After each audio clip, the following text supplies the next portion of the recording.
Hello everyone, कैसे हैं आप सभी लोग। स्टेशनरी सॉल्यूशन चैनल के इस नए वीडियो में आपका स्वागत है। दोस्तों, इस वीडियो में हम डिस्कस करेंगे कि जो ईसीआर अपलोड करते टाइम पोर्टल पे जितने भी एरर आते हैं उसके बारे में हम एक वीडियो में पूरा इस डिस्कस करेंगे। आप शायद आशा करता हूँ कि आप बार बार अपलोड फाइल करके आपको बहुत सारे एरर आ रहे होंगे और आपको समझ में नहीं आ रहा कि उन एरर को हम कैसे ठीक करें। जो ये प्रॉब्लम आती है, जो स्टार्टिंग में अगर आप चलाना बनाना सीखते हैं या स्टार्ट कर रहे हैं या उन्होंने वन टाइम या क्या, जो नए एरर आते हैं वो तो मैं लेटेस्ट वीडियो के माध्यम से बताता रहता हूँ। जो सभी एरर आते हैं उनको कैसे आप ठीक करें एक साथ, वो इस वीडियो में डिस्कस करेंगे, जिससे आपका टाइम बचे और आप अपना आसानी से जो पीएफ कंट्रीब्यूशन है जितने भी आपके एम्प्लॉई हैं वो आप जमा कर पाओ। दोस्तों, आप अगर अभी तक चैनल को सब्सक्राइब नहीं किया, सब्सक्राइब जरूर कीजिए, जिससे मिलते हैं आपको ऐसे लेटेस्ट अपडेटेड वीडियो। दोस्तों, हमारे चैनल पर इतनी ऑडियंस आती है, उसमें सिर्फ 5-6% लोगों ने सब्सक्राइब किया, बाकी ने सब्सक्राइब नहीं किया। प्लीज़ सब्सक्राइब जरूर कीजिए, क्योंकि यहाँ पे आपको कंटेंट है वो आपका जो है, आपको जो प्रॉब्लम है उसका सॉल्यूशन प्रोवाइड करने की कोशिश करते हैं। चलिए दोस्तों, अब हम यहाँ पर जब आप शायद परेशान कर करके अपलोड होंगे, आपको बहुत एरर आ रही है, तो आपको सबसे पहले क्या करना है, जब आप भी कोई भी आप ईसीआर अपलोड करो तो आपको पता है कि जब ईसीआर को सीएसवी में करना पड़ता है, सीएसवी को फिर टेक्स्ट में, फिर यहाँ को आपको अपलोड करना पड़ता है। तो यहाँ पे आपको देखो एरर फाइल आ रही होंगी, तो आपको एरर पे क्लिक कर देना सबसे पहले। तो एरर फाइल क्लिक करना, क्लिक करते आपको जितने भी एरर होंगे आपको यहाँ पे शो हो जाएंगे। तो जितने भी एरर है वो हम सब डिस्कस करेंगे। सबसे पहले आपको दिख रहा है error, member is not a member of pension scheme, EPS wages should be 0, found number line this is 7 number पे। तो दोस्तों, इसके रिगार्डिंग मेरे पास बहुत सारे कमेंट्स आए कि इसको हम कैसे रिजोल्व करें और कैसे मैं अपनी ईसीआर को करेक्ट करूं। मेरे पास अभी भी लेटेस्ट कमेंट आए, आप देख सकते हैं स्क्रीन पे। तो ये बहुत सारे कमेंट आए, तो मुझे वीडियो बनाना पड़ा, क्योंकि ईसीआर के टाइम जब फाइल करते तो एरर बहुत ज़्यादा आते हैं। तो अभी अगर आप गलतियाँ करोगे तो आगे जाके एम्प्लॉय को और आपको भी प्रॉब्लम हो सकती है। तो आपको वन टाइम करेक्ट ईसीआर आपको फाइल करनी। तो सेकंड है error, Aadhaar not seed against your number, found number line this. फिर थर्ड है error, employer age is above 60 years, EPS contribution not allowed, found number line this. फिर error, invalid your number, found number line this.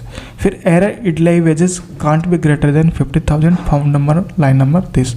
Error, EPS contribution remitted max equal to contributor 8.3, EPS wages add with round 1.16, the EPS wages above 15,000, line number this. तो ये हमारे जो error है ECR में commonly यही error आता है ज़्यादातर। तो इसमें आपको जो फर्स्ट और लास्ट है वो ज़्यादातर एरर आपको मिलने वाले हैं। तो चलिए वन बाय वन कैसे ठीक करते हैं, उनका मतलब क्या है। तो अगर अभी तक चैनल को सब्सक्राइब नहीं किया, सब्सक्राइब जरूर कीजिए और लाइक जरूर कीजिए। तो चलिए, जो आपने अगर अपनी ईसीआर बनाई होगी तो वो ओपन कर लेते। तो सबसे पहले आपको दिक्कत आ रही हो कि हम ये काउंट कैसे पता चलें कि ये 1-2 लाइन क्या होता है। तो दोस्तों, 1-2 लाइन जो अब आप अपना ईसीआर फॉर्मेट बनाते हो, ये आपका ईसीआर फॉर्मेट होगा। तो लाइन नंबर क्या होगा, जहाँ से यूएन मेंबर का यूएन नंबर स्टार्ट होगा वहाँ से लाइन नंबर होगा। तो रफली मैं यहाँ पे अपना आप काउंट डाल सकते हैं फॉर जो आप अगर लर्नर है या बिगनर है तो आपके लिए ये सही रहेगा। तो अपना यहाँ डालिए, जिससे आपको पता चल जाएगा लाइन नंबर कौन सी है। ठीक है, ये हमारी लाइन नंबर हो गई 1 2 3 4 5 6 7 8 9। तो सबसे पहले आते हैं हम, जो हमारा एरर है वो है कि एरर 7 नंबर कि member is not a pension schemes, EPS wages should be 0। तो इसको आपको पता है कि जो मेंबर है, आप यहाँ पे ये 7 नंबर यहाँ पे हो गया, तो इसको आप हाईलाइट कर सकते हैं। तो जो ये मेंबर है ये पेंशन मेंबर नहीं बन सकता, क्योंकि अगर आपने जब यूएन जनरेट किया हो तो अगर उस टाइम ने उसकी बेसिक सैलरी मोर देन 15,000 रखी है तब उस केस में ये पेंशन नहीं बनेगा। ऑलरेडी अगर ये कहीं से भी ज्वाइन हुए, रीज्वाइन हुए और उसमें पुरानी कंपनी में अगर वो पेंशन मेंबर नहीं थे, वो भी यहाँ पर आपको पेंशन नहीं बनाना। तो यहाँ क्या करना है, जो पेंशन का कॉलम है अगर आप देखेंगे तो ईपीएस वेजेस में आपको यहाँ पे 0 कर देना। तो अगर आपको ईपीएस वेजेस 0 हो जाएगा तो आपका जो ईपीएस कंट्रीब्यूशन है वो भी 0 हो जाएगा। जो टोटल जो एम्प्लॉयर पार्ट 1800 रुपये वो आपका एम्प्लॉयर में ऐड हो जाएगा। तो आपको ऐसे करेक्शन करना। तो ये बहुत सारी गलतियाँ कर रहे हैं। अगर आप ईपीएस वेजेस और ईपीएस कंट्रीब्यूशन ईपीएस वेजेस में 0 कर देते हैं, लेकिन ईपीएस कंट्रीब्यूशन में वो 0 नहीं करते, जिन वजह से वो एरर रेगुलर आता है। तो वो जो ईपीएस का अमाउंट है वो आपका चला जाएगा एम्प्लॉयर के पीएफ पार्ट में। तो आपको पता है कि अगर आप ईसीआर बना रहे हैं तो 12% एम्प्लॉय और 12% एम्प्लॉय इज मैंडेटरी है। तो ये हमारा फर्स्ट एरर का सॉल्यूशन है। अब आते हैं सेकंड है कि error, Aadhaar not seat against your number, found number line number 2। तो लाइन नंबर 2 में ये हमारा लाइन नंबर 2 है। तो लाइन नंबर 2 है, इसमें आधार केवाईसी नहीं है, तो इसको क्या करना पड़ेगा, हम एंड में इसको हम सीट से हटा देंगे। जब तक इसकी आधार केवाईसी नहीं होगी तब तक हम ECR फाइल नहीं कर सकते। मैंने इस पर ऑलरेडी वीडियो बना रखे, तो लिंक डिस्क्रिप्शन में आप चेक कर सकते। तो ये हमारा एरर वाला हो गया। फिर आता है third, employees age is above 60 years, EPS contribution not allowed, form number 9, तो 11 नंबर। तो इसमें मैंने लेटेस्ट वीडियो बनाया था कि अगर 58 होने के बाद में जो EPS डिडक्शन के रूल्स क्या हैं उसके बारे में हम डिस्कस करेंगे। तो ये मेंबर 68 से अबव हो गया तो इसको EPS मेंबर नहीं बना सकते। तो आप वही है कंडीशन, आपको यहाँ पे 0 कर देना है, यहाँ पे आपको 0 कर देना और यहाँ पे 0 कर देना, और फिर जो आपका कॉन्ट्रीब्यूशन होगा वो यहाँ पे आपको कर देना।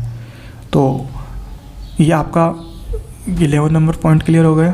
तो जो अगर आपको पता है ये लेटेस्ट न्यू अपडेट आया था, मैंने ऑलरेडी वीडियो बना रखा था। फिर 40, 41, 43 इनवैलिड UN नंबर। तो UN नंबर इनवैलिड कैसे होते हैं दोस्तों, अगर आपने ओनली 12 डिजिट का आपका होना चाहिए, उनमें स्पेस वगैरह नहीं होना चाहिए, तो आपको क्लियर करना चाहिए। तो अगर स्पेस है तो आप एक साथ कर सकते हैं। जैसे आप Ctrl+H करेंगे तो यहाँ पे अगर आपने स्पेस दिया है तो यहाँ पे स्पेस कीजिए, देखो स्पेस कीजिए, और फिर इसको कोई भी रिप्लेस ऑल पे कीजिए, जिस वजह से आपका जो भी है वो आपका क्लियर हो जाएगा। तो हमारा ये पॉइंट भी क्लियर हो गया। फिर आता है हमारा पॉइंट नंबर 13 कि EDLI wages can't be greater than 15,000। तो 13 पॉइंट चलते हैं, ये हमारा 13 लाइन नंबर हो गया। ये चेक करते हैं।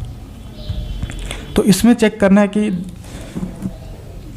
2 हैं। अगर हमने, आप क्या गलती करते हैं जब आप स्टार्टिंग में आप ECR बनाते हैं तो आपको कुछ जो चीज़ें होती हैं EPS और इडलाई के कुछ रूल्स होते हैं। तो आपको पता है कि EPS में हम मैक्सिमम हम 15,000 तक ही वेजेस कर सकते हैं एज ए इंडियन एम्प्लॉयज़ का, ठीक है। और इडलाई में भी उतना ही कैप है 15,000। तो ये हमारा 15,000 आपको कर देना। तो वो हिसाब से 1250, 1162। तो ये हमारा प्रॉब्लम था कि हमने इडलाई वेजेस में 15,000 से ज़्यादा वेजेस हम नहीं डाल सकते। और EPS में भी ऐसा ही है अभी। तो इसमें कुछ अमेंडमेंट आए, वो आगे हम नेक्स्ट जो वीडियो उसमें डिस्कस करेंगे। जो अभी तक है वही इस वीडियो में हम डिस्कस करने वाले। तो ये एरर है, इसका भी हमारा प्रॉब्लम सोल्व हो गया। फिर आता है next, max equal to round 8.33% EPS wages this form number line 42। तो इसके क्या अंदर होता है, जब आपका ये जो लास्ट का जो पॉइंट है कि इक्वल नहीं है, लिमिटेड का है, तो इसमें क्या होता है, जो आपकी कैलकुलेशन है वो आपकी करेक्ट नहीं है। तो कैलकुलेशन आप कैसे करते हैं, शायद आप 8.33 और 3.67 के हिसाब से आप कैलकुलेशन करते हो। तो लाइन नंबर 42, ये लाइन नंबर हमारा 42 है। तो दोस्तों अगर मैं रफली आपको कैलकुलेशन करके दिखाऊँ तो आप देखेंगे, अगर राउंड इसका मैं 8.33% करता हूँ, 875 आएगा। तो यहाँ पे 875 आपको कर देना। और आपका जो एम्प्लॉयर पार्ट होता है PF का, वो होता है difference, employee contribution minus EPS। तो आपको ये रखना है। तो हमने पहले क्या किया था, 876 रुपये इसमें डाल दिया था, 384 रुपये इसमें। अगर वो 1 रुपये का डिफरेंस होगा तो वो आपका जो एरर है, एरर आएगा ये वाला लास्ट का error, EPS contribution limited max equal to round 8.33% of EPS wages add with round 1.16% of the EPS wages above 15,000, found number line this number. तो ये है आपका जो एरर है। इस एरर के माध्यम से आप ऐसा कर सकते हैं। तो ये जितने भी एरर हैं हमने ठीक कर दिए हैं। अब हमको इनको क्लियर कर देते हैं। ये हमारा होगा। तो लाइन नंबर 2 था, हमें इसको डिलीट कर देना। तो डिलीट कर दिया। बाकी एरर हमारे सब ठीक हो चुके हैं। तो ये लाइन आपको डिलीट कर देना। अगर ये डिलीट नहीं करोगे तो आपके फॉर्मेट में ऊपर नीचे हो जाएगा। फिर जो UN नंबर है आपको फिर इस पर राइट क्लिक करना है, फिर ओपन विथ, फिर नोटपैड। जो हमारी फर्स्ट रो है वो शिफ्ट नीचे रो कीजिए, सिलेक्ट हो जाएगी। फिर डिलीट पे क्लिक कीजिए और डिलीट हो जाएगी। फिर Ctrl+H करना, फिर कोमा #delta8 और रिप्लेस टू ऑल। फिर आपको करना है फाइल, फिर सेव एज, और ये हो गया। इसका ECR का नाम कुछ भी आप दे दें, सेव पे क्लिक करें। फिर आपको जाना है वापस PF पे और ECR अपलोड पे, और ये ECR अपलोड आप ले लेना। और यहाँ पर आप मंथ सेलेक्ट कर लीजिए, कौन सा मंथ का है। फिर सैलरी डिस्पेसल डेट, ECR, और ये आप अपलोड कीजिए। तो हमारी फाइल वैलिडेट सक्सेसफुली हो गई है। आगे का आपको प्रोसेस पता ही, आपको वेरीफाई करना है। वेरीफाई करने के बाद में आपका जो चालान नंबर है जो एडमिन चार्ज है वो ऑटोमेटिक ले लेता है, वो आप 0.5% 0.5 कैलकुलेट करके आप बना सकते हैं। तो हमारा चालान अब वन टाइम में आपका जितने भी एरर थे वो हमने ठीक कर लिए। कैसे कर लिए वो पूरा मैंने आपको आसान तरीके से समझा दिया। अगर फिर भी कुछ भी डाउट हो तो आप हमारी ऑफिशियल मेल आई डी के थ्रू आप हमें कॉन्टेक्ट कर सकते हैं। और चैनल को अगर अभी तक सब्सक्राइब नहीं किया सब्सक्राइब जरूर कीजिए। प्लीज़ कंजूसी ना करें, लाइक शेयर और सब्सक्राइब ज़्यादा से ज़्यादा जरूर कीजिए। Thank you. जल्द